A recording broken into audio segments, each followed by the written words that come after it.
podcast.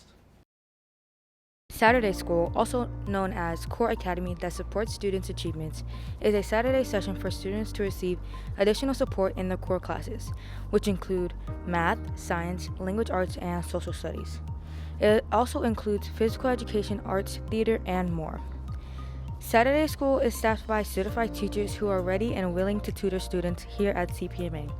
The teachers who attend Saturday School are Mr. Fregoso, Ms. Roberts, and Mr. Lopez. Here is Mr. Lopez talking about the agenda of Saturday School. Hi, I'm Mr. Lopez, and here's the agenda on a typical day at Saturday School.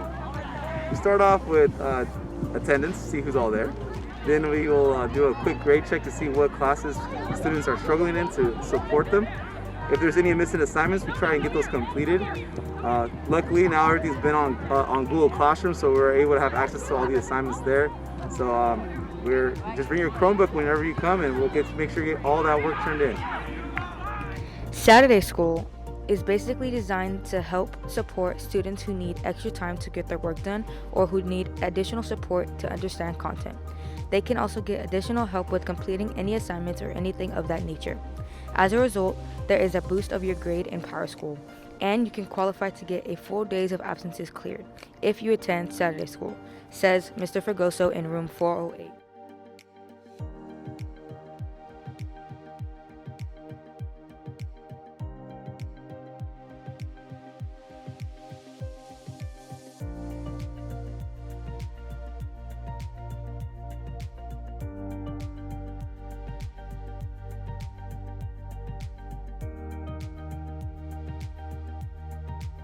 Time permits and everyone has all their work turned in, we get to come out here and play some sports. Depending on the population, if we have a lot of students, we get to play a good game, or we just play some small activity games. Just try to get out and enjoy this beautiful San Diego weather.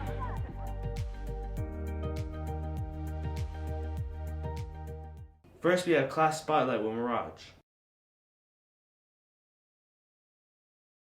Hi, I'm Selena Gomez, and this week's class spotlight is Stagecraft, so let's go check it out.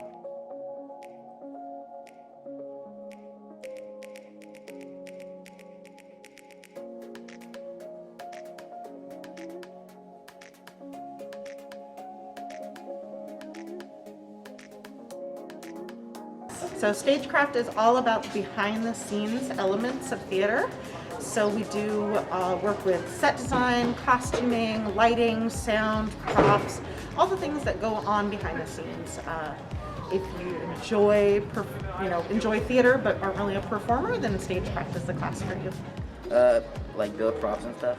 In Stagecraft, you get to do different projects. Like right now, we're doing a set design project, and we're making mini models about it, and eventually we're gonna learn to like sew and do makeup and draw these certain things.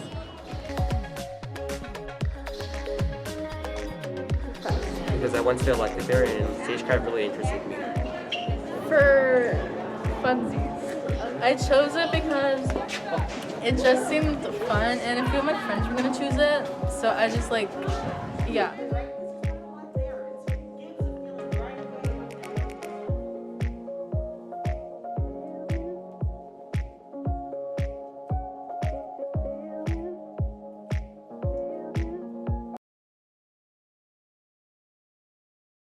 And now we have student interviews with Savannah, Elena, and Nevaeh. What did you do over Christmas break? I went to Arizona. What did you do over break? I went Christmas shopping for my friends, and I celebrated Christmas with my family. What did you do over break? Over break, I went to North Carolina, and I hung out with friends. What did you do over winter break? I went to SeaWorld with my friends, and we also went to Disneyland for her birthday, and then I slept over at her house. What did you do over winter break? Nothing really. I just played some video games, do some basketball stuff, spent time with my family, yeah. What did you do over winter break? I went to Disneyland. What did you do over winter break? Nothing, but I got a lot of shoes. That's all. What did you do over winter break? I went snowboarding with my friend Samaya the Vamp. What did you do over winter break? I went to Las Vegas, Hemet, and Arizona. What did you do over winter break? I went to Sky Zone, What do you do over winter break? Skate and invited my girl to my house and to my room, and we did watch movies pretty much. I played a lot of Roblox, I think. I don't know. What was I doing really? No, like, bro, I don't remember what I was doing, but I probably was on the phone getting really mad at a game with my friends and really cussing my TV out, so. Now we have fun facts with Gael and Matthew. Have you ever wondered what would happen if your phone or computer just disappeared, exploded? I mean, apart from the damage that would cause, and since factories would be a literal crater, what would you spend your time on? TV would probably eventually get boring. But could you really turn to board games or coloring books to pass time? Today we have gathered a group of ordinary CPMA students to find out. What would you spend time on if you had no phone or PC? Play outside. I always play basketball, to be honest. Yeah. What would you miss most about technology? Everything. Most of it. Yeah. How long do you think you'll survive without technology? 2 minutes. 3 minutes. Yeah. Alright, who am I here with today? Zoe. Mirage. Alright. If you had no technology, what would you spend your time on? Nothing. I would just sit in my room all day. I would cry. What would you miss most about technology? Texting my friends. Spotify and Pinterest. Alright, the last question. How long do you think you could survive without technology? Probably about a few hours. 1 hour. Alright. What would you spend time on if you had no technology? If I had no technology, I would probably spend my time outside hiking with my dogs or at the beach or just outside. Alright. What would you miss most about technology? The entertainment. And how long do you think you could survive without technology? I think I could go a couple weeks. What would you spend your time on if you had no technology? If I had no technology, I think I would spend my time out in the woods, maybe live in a van down by the river. How long do you think you'll be able to survive without technology? Long. I'm pretty good without technology. I mean, I love my video games, but I don't necessarily need my technology. It'd be hard for me to get around without my maps, but I would just pleasantly get lost and be happy with my family. And what would you miss most about technology? What I'd miss most would absolutely be video games. I think it's one of the greatest forms on our planet, one of the greatest art forms, and without that, I don't know what I'd do with some of my downtime. It's one of my favorite things to do with my wife, and I look forward to sharing that with my daughter. Hey CPMA. From the looks of it, most students will either be devastated or depressed without a phone or any technology for that matter. Except for the teachers. Miss Warren and Mrs. Swan would be hiking with their dogs in the great outdoors and spending time with their loved ones. Well, that's it for my part of the broadcast. Back to the studio. And now we have 7 highly effective steps to success by Lanaya.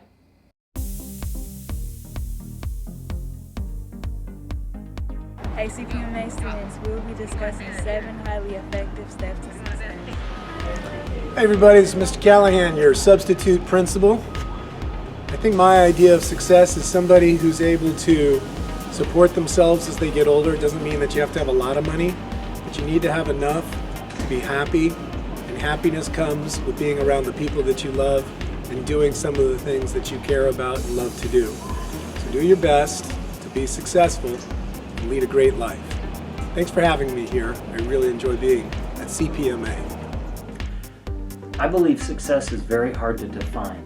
The reason being is so many people think it's about money and objects and things that you have, but to me it's really about being happy.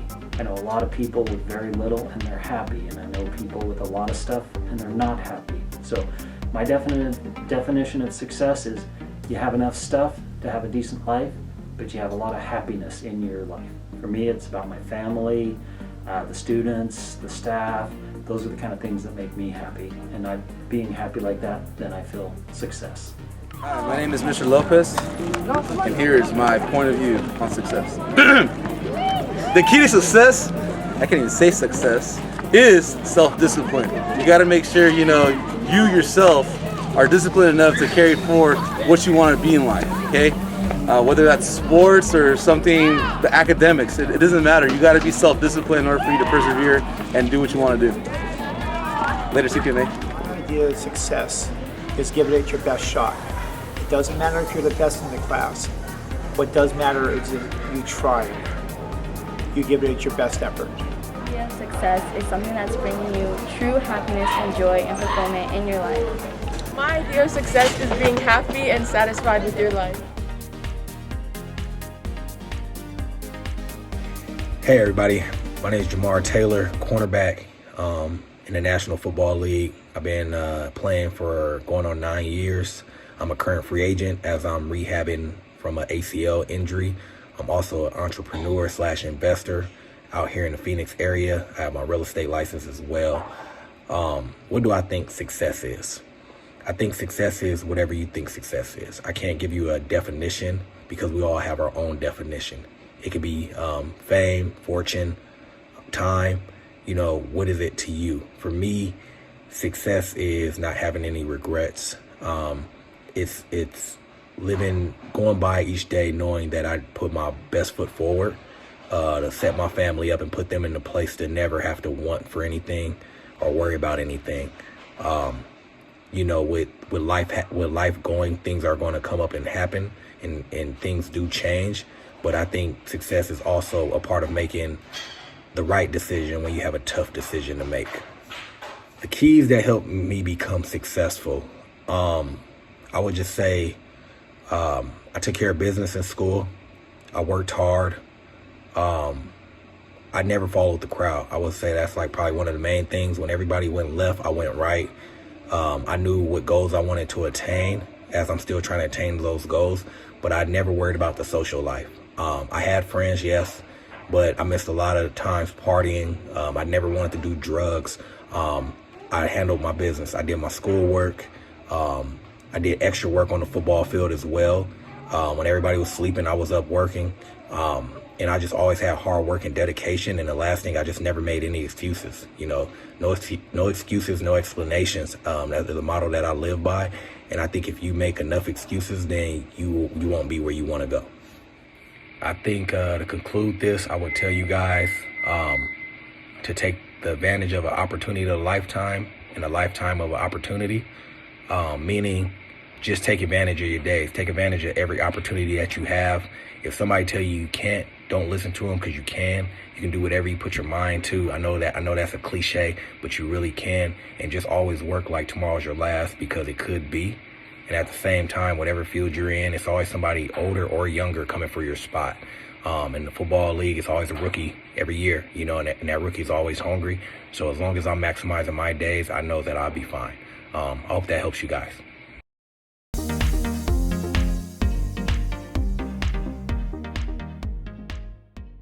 Now we have phone rules with Carson. So, phones. Yeah, those things that if we drop them, it's a newborn baby. No!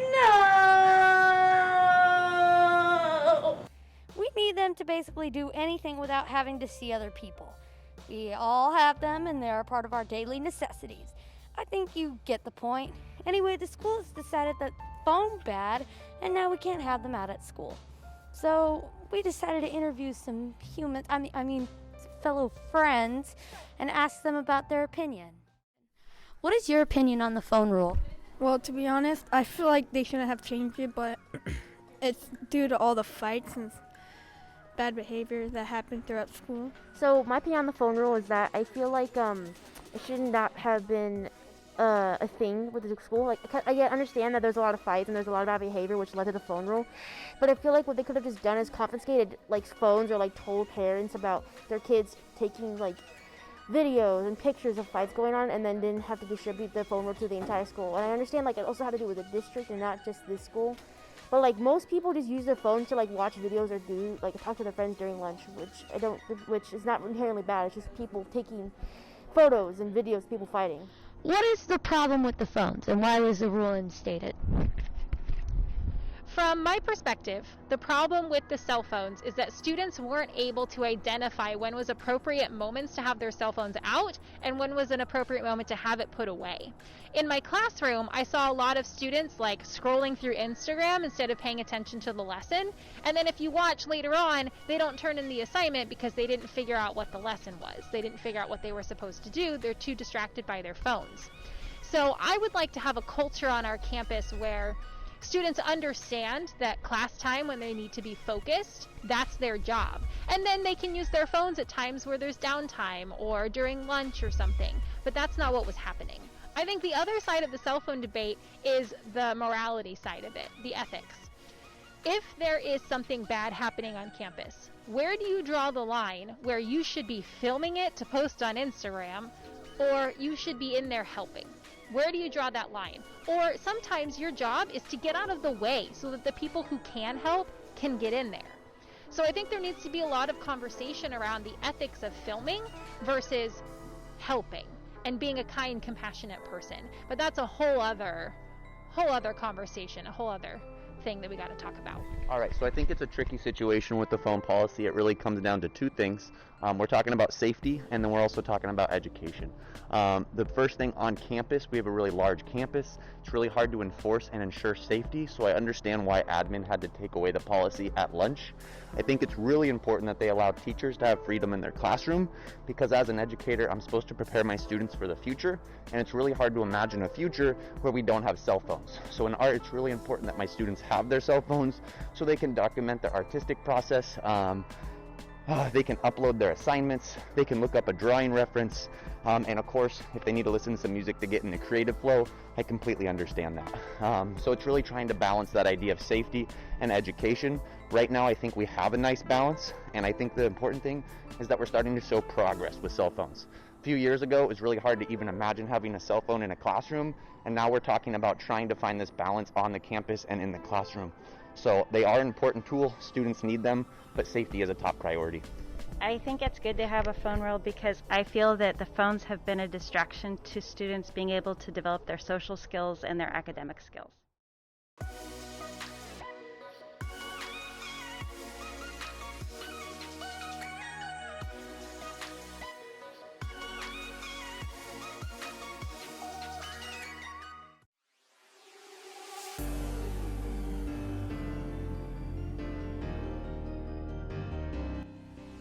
Hey, don't pants people.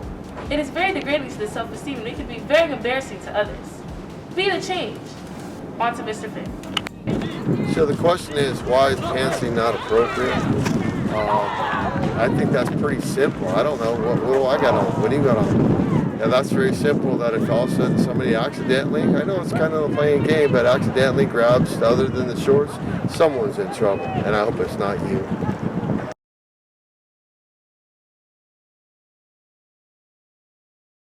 Welcome to the CPMA broadcast.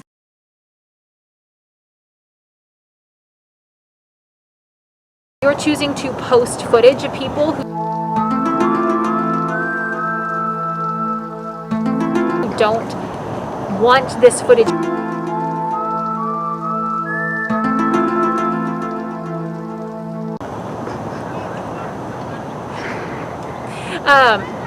Sorry, let me start that part over. I think the other side of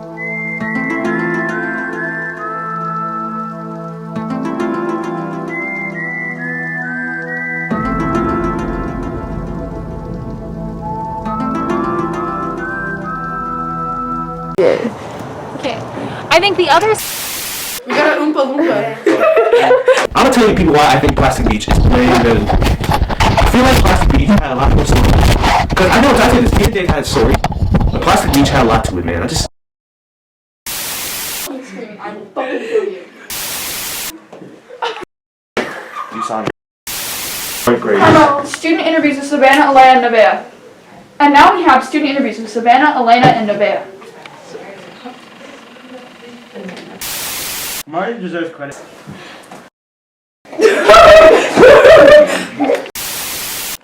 That was perfect. I haven't slept in 3 weeks.